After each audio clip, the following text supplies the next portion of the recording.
that's the exact type of evidence we would expect for a global catastrophic flood.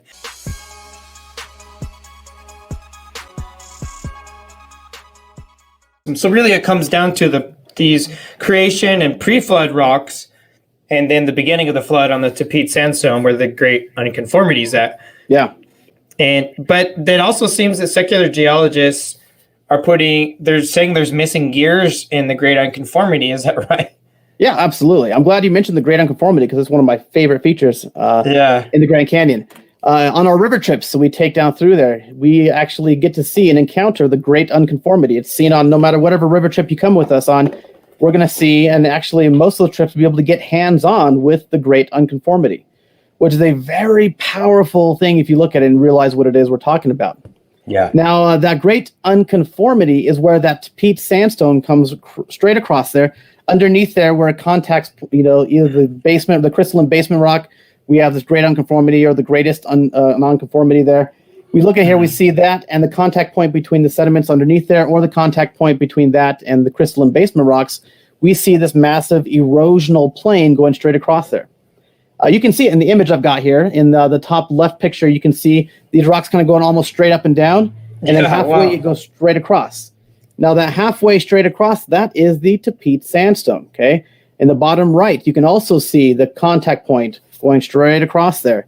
The bottom left picture, you can see that is our founder, Tom Vail, up there showing one of our river trips from 2011, my first ever river trip to the Grand Canyon, showing us the Great Unconformities. He kind of hiked up there. You can barely see him. He's up there kind of in blue-gray in the shadows.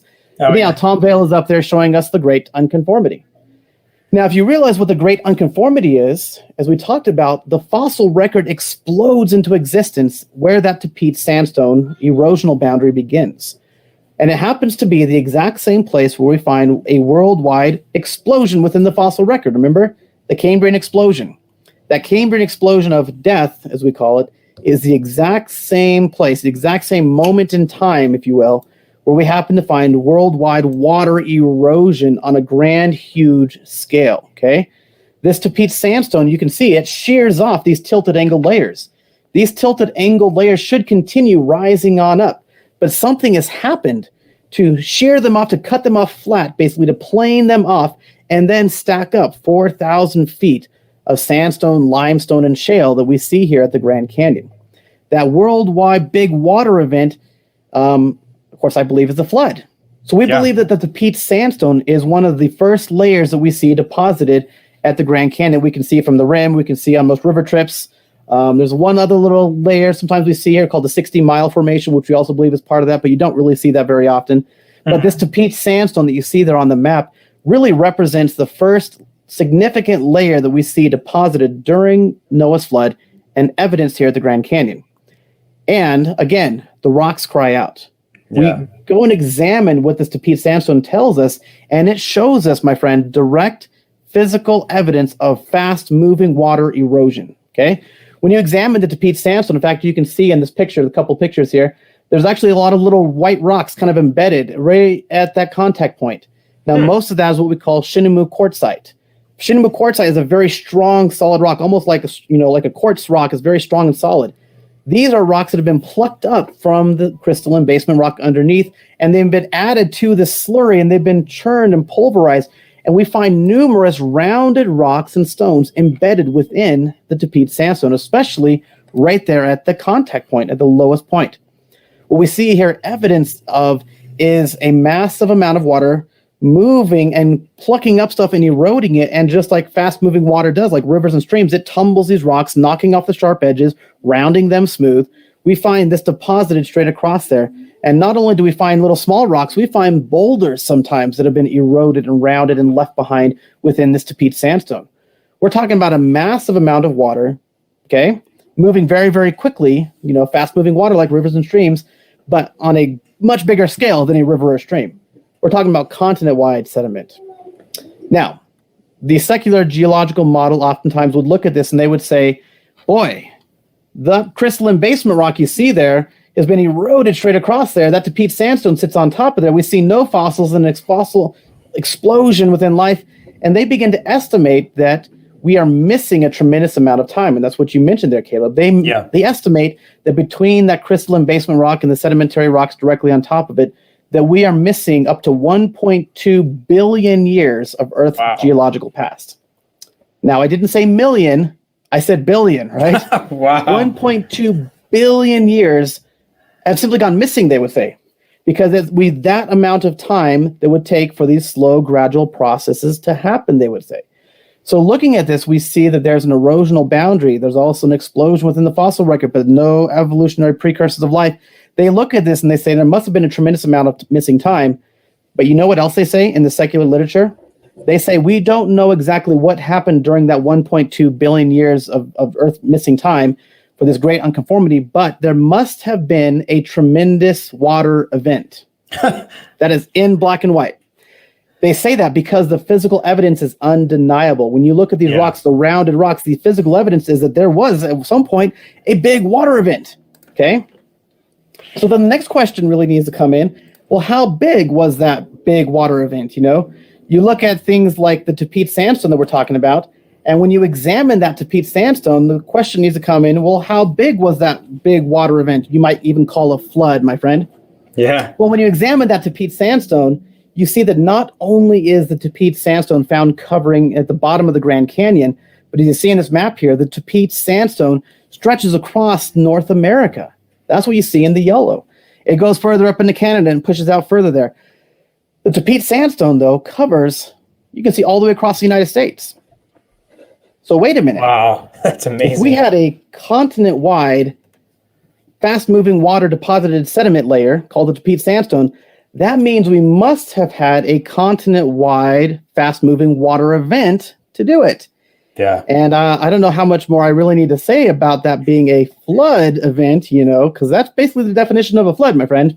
Yes. You begin to look at this and you see that not only is it found at the Grand Canyon, but that same fast-moving water-laid sediment is found propelled across the entire continent. So we have direct physical evidence, I believe, of a continent-wide flood, a continent-wide transportation water event, a continent-wide flood. But guess what?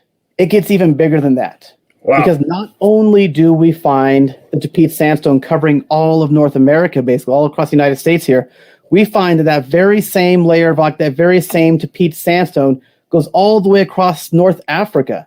We find it up into southern Israel and into Jordan up there. You can see on the top left picture there, this was actually by Dr. Bill Barrick. He is our chairman of our board for Canyon Ministries here, but he was over there with geologist John Whitmore last year, and they were kind of traveling around Israel and up into Jordan. And this is actually taken in Timnah National Park, which is in southern Israel there. But the blue line shows you the great unconformity, just like you would see at the bottom of the Grand Canyon. Oh, and you can look at the picture to the right of it. Grand Canyon on the left, southern Israel canyons, little slot canyons on the right. The geology matches up, my friend. The same equivalent of the Tepid Sandstone that we have here at the Grand Canyon is also found covering North Africa. It's found all the way up into parts of Europe, up into southern Israel, into Jordan. And in fact, if you look at or ever watch the movie Indiana Jones and the Last Crusade. Oh, yeah. Well, at the end of that movie, they go to the big stone temple, which is actually Petra, and it's found in southern Jordan. And Petra is actually carved into the very same sandstone equivalent that you see here at the bottom of the Grand Canyon, that same Tepid Sandstone equivalent all the way across there. Now, we're not just talking about a continent-wide flood event. We're talking about now direct physical evidence of a cross-continental flood event. In other words, a worldwide flood.